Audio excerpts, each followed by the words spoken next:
Online at 560theanswer.com. Now, from the Signature Bank Studios. Insert Democrat socialist here. Runs the Democratic House floor for 30 plus years running. He's promising this and he's stealing that. Where can you get that kind of money? He's using your house like his own piggy bank. You ought to know by now. You can pay off your house here in Illinois, but you can never keep up with the taxes. Oh, it's always been the plan to have a taxpayer pay, no doubt. Not a matter of if anymore, but when you're moving out. I said, when Top of the morning, Dan and Amy. That theme music means it's time for our weekly conversation with Ted Dabrowski, president of Wirepoints, wirepoints.org, all things Illinois policy related. Before we get to Ted, a good piece by a transit writer named Richard Day at a Substack entitled "The City That Works," talking about quote-unquote affordable housing in Chicago and Illinois. Affordable housing, that's a euphemism for government housing. I mean, it's just, and this is against the backdrop of BLM Brandon's $1 billion fund to build government housing in places like the financial district to retrofit, for example, some of the vacant commercial space to be residential space. Housing projects, 2.0, 3.0. Housing projects on LaSalle Street, yeah. I mean, the numbers, honestly, this is such a boondoggle. And by the way, don't just put this on BLM Brandon. Triple Threat wanted to do the same thing. You've got a lot of support in the city council. You have a lot of suburban Chardonnay Antifa in places like the North Shore that support these boondoggles. Because they're sentimentalists, not economists. The numbers. Wait till you hear these. Richard Day writing, when I started digging into the city's eye-watering costs to build new affordable housing, several in the know suggested comparing the city's cost to projects funded by the Illinois Housing Development Authority. The cost to build affordable housing in the city as of 2023, $747,000 per unit. This is such a boondoggle for slumlords and connected developers. And again, so understand something. People making, $75,000 a year, households making $75,000 a year, which is probably, I think, a little bit above the median in Illinois, and paying their own way, playing by the rules, paying their own freight, are subsidizing this at the city and the state level, because there's layers here. Let me just unpack this a bit, because Richard Day did a nice job of doing so. Thanks to a quirk of the low-income housing tax credit program, Chicago is one of only two cities that gets to award its own low-income housing tax credits. That means there are actually two entities awarding funding to build low-income housing in Chicago: the city's Department of Housing and the Illinois Housing Development Authority. If you compare the processes by which the two allocate tax credits, there's a few reasons to expect the state should do a better job controlling costs than the city, and it does, but not by much.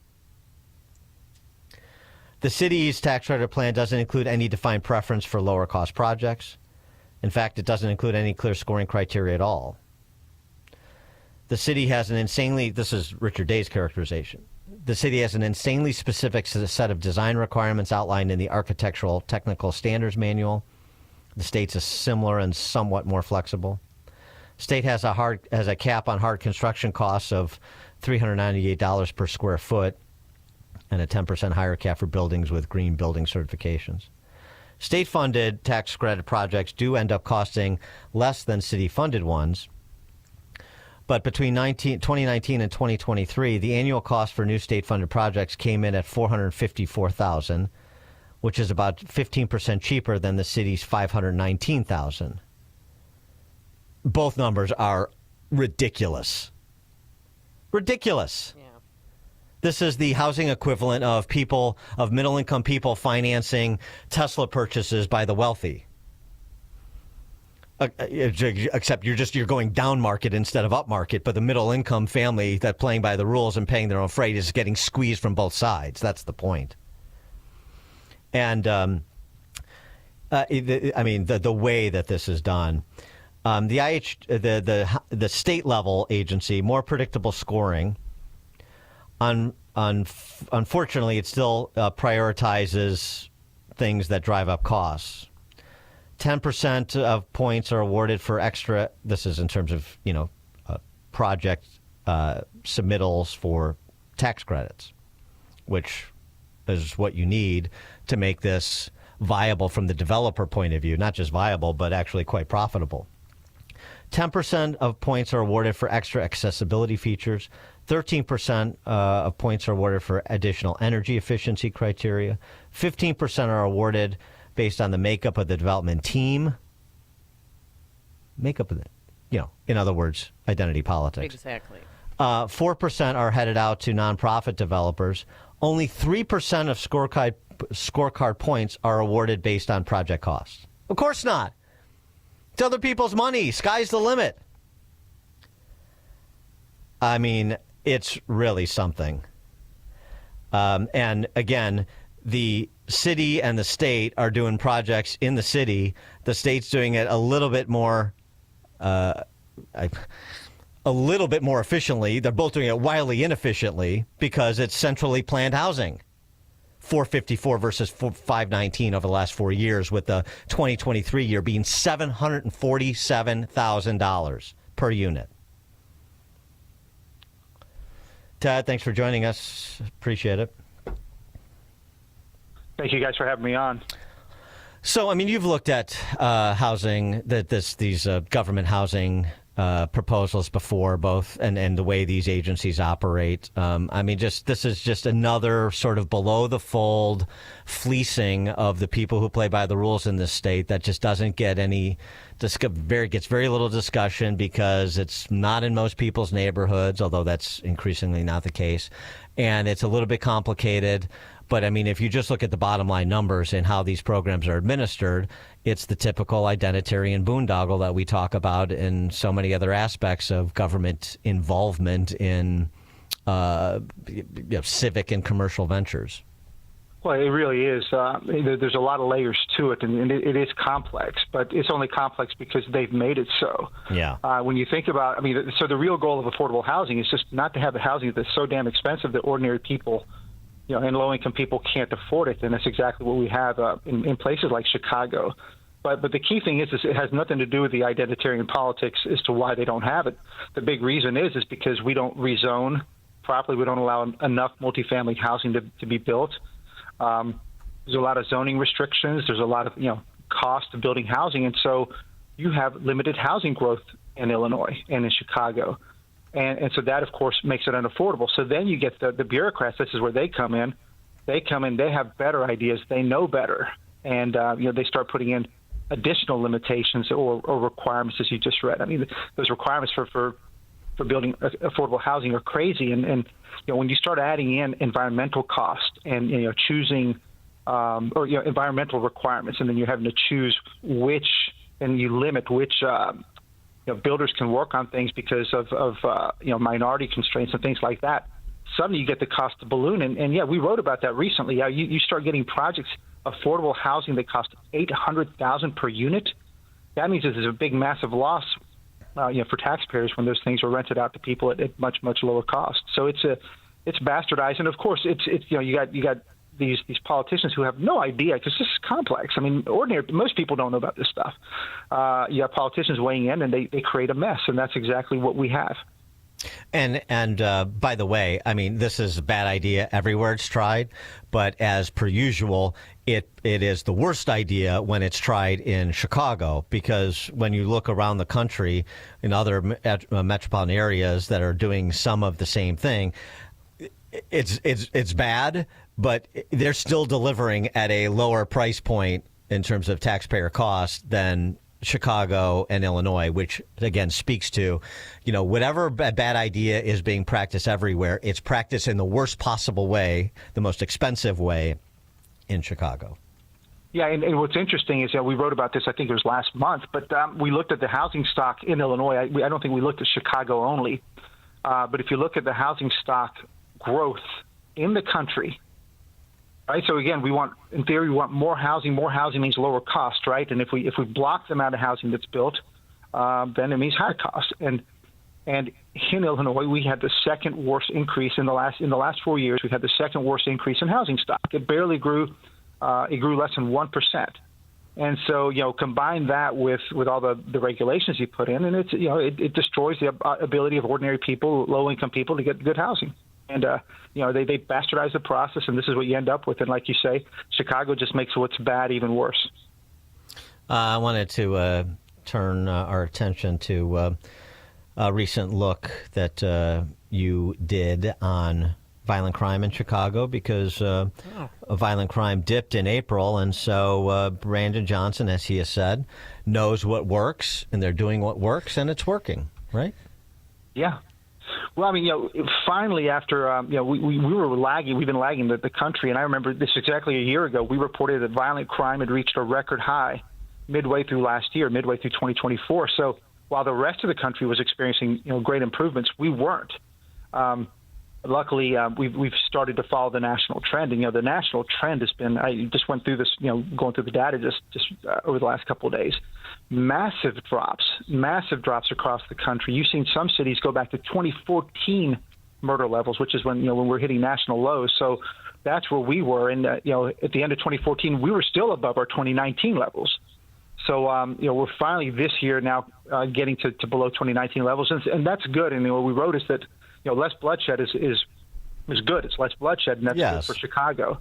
But we're still lagging the rest of the country, and we're not keeping up. And watch everybody try to take credit for this. As we said, success has many parents, but the reality is that we're lagging the national trend. And I'd say that most of what's happening is because we've moved further away from George Floyd. We've moved further away from COVID. The economy is much better. People are putting up with less stupid anti-crime stuff. So I think it's better overall. And, let's say it's good news for Chicago, but maybe not for the right reasons. Well, I mean, Brandon Johnson was on 2 different cable stations this weekend celebrating this drop in crime. I mean, I heard him repeatedly. Crime is down 22%, but he claims that it's an investment in people is the reason why. What does that mean, Ted? Well, that means, a lot of grants Midnight being handed basketball? out, a lot of tax money being handed out to groups, and it's really hard for us to have any idea when that money goes out and it goes out to community groups to control violence. We have no idea what's really happening there. Is it just a boondoggle, or does it have any impact? And we have no ability to answer that question. But I'm of course very skeptical.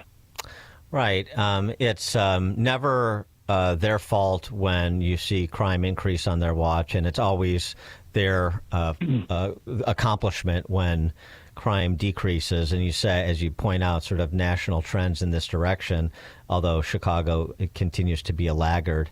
And maybe, and this is, sort of next level analysis, but we're starting, with each passing month, we're piling up more data. Maybe we need to do another stop, look, and listen with respect to the impact of the Safety Act. We had another story this week.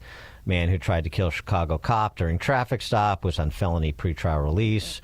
We also have, this is perhaps subsiding somewhat, but the stories continue.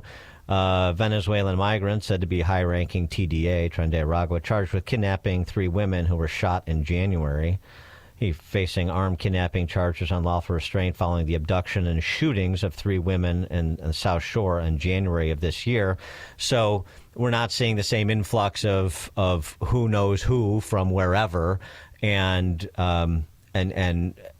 you see some national trends that are having a positive impact, I guess you could say, with respect to violent crime in Chicago. But there are other sort of fundamental rules of the game with respect to our criminal justice system that perhaps explain why Chicago continues to be a laggard in terms of peace on the streets. Yeah, it gets really hard. I have to tell you, this is a hard work to figure out what what is causation and what's not, and the trends and all that, and trying to keep up with it. But you're right. The story that really scared me was the Waukegan story of the young woman who overdosed, and the guy who was, I guess, allegedly responsible for that. Hid her in a garbage can for 51 days. Yes. And they didn't hold him in jail. No, they let him go right away. Yeah. We had the Waukegan police chief on, or the deputy superintendent. I mean, it was ridiculous. So and you know why he did that, because he's, what I've been told by my sources, here illegally, and he didn't want to call police. He had her in the basement for a few days, and then she started, decomposing, and he put her in the garbage can like she's a piece of trash. And all along, her family waited 2 weeks desperately searching for her, and he could have just done the right thing and called 911. Yeah, it's so painful. So I want to say that I'm kind of toughened by reading all this stuff, but when I read that one, it really hit home. And so it kind of ties back in. Here's what bottom line is for me. Even with all these great numbers, better crime numbers, right?